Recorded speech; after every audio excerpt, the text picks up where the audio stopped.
Yo, what's up mga kaibigan? Nalina tayo magkwentuhan. So kanina nga ay naganap ang game ng Philadelphia 76ers at ng Denver Nuggets kung saan nakuha ng Sixers ang panalo sa score na 126-121. Nanguna dyan ang 41 points, 7 rebounds and 10 assists ni Joel Embiid. 25 points, 5 rebounds, 9 assists din si Tyrese Maxey.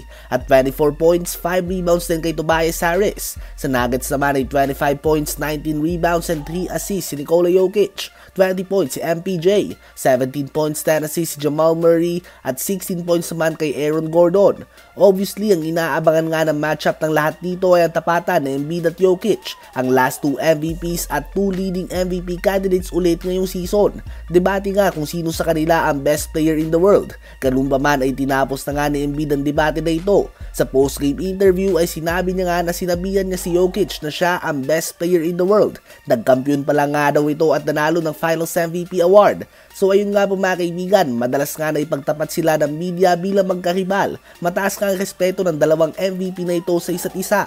As of now ay una pa rin nga si Embiid sa MVP rankings at number 2 naman si Nikola Jokic. Ang Sixers ay may record of 26 wins and 13 losses, habang ang Denver Nuggets naman ay 28 wins and 14 losses. Kayo ba mga kaibigan, as of now, sino ba kay Joel Embiid at Nikola Jokic ang mas magaling para sa inyo? Ngayon ay tumungo naman tayo kay Pascal Siakam. So matagal na nga napapasama si Siakam sa mga trade rumors at ito ay sa dahilan na ang Toronto Raptors ay gusto na ngang sumailalim sa rebuild mode at bumuo ng team na nakapalibot kay Scottie Barnes. Ito din nga ang dahilan ng pagkakatrade ni OG Anunoby sa New York Knicks. Bagamat bata pa nga si OG, gusto ngang ipabuelo ng Raptors si Scottie Barnes sa wing position. Kaya naman si Siakam na ngayon ang gusto nilang i-trade. Other than rebuilding nga sila, ang former All-Star nga ay expiring na ang kontrata. Matapos ang season na ito ay free agent na si Pascal Siakam. Kaya naman gusto na nga ng Raptors sa may makuha man lang sila nakapalit kaysa naman hayaan lang nila itong umalis sa free agency. Worth 38 million pa din nga ito mga kaibigan. Isang max player pa nga yan o multiple mid-level contracts and draft picks ang makukuha nilang kapalit niyan.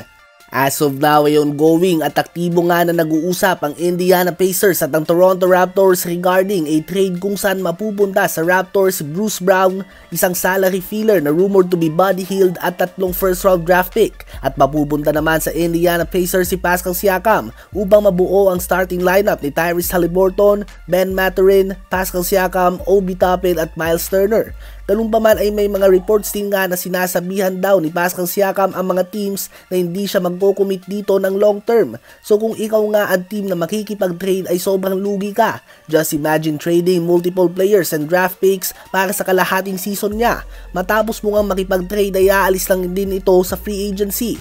So dahil nga dito ay nahihirapan na matuloy ang trade. Hindi naman imposible na matuloy pa din ang trade na ito, ngunit sa ngayon nga ay naunguna ang Pacers sa usapan na ito. Sa palagay nyo ba ay lugi ang Pacers sa trade na ito mga kaibigan?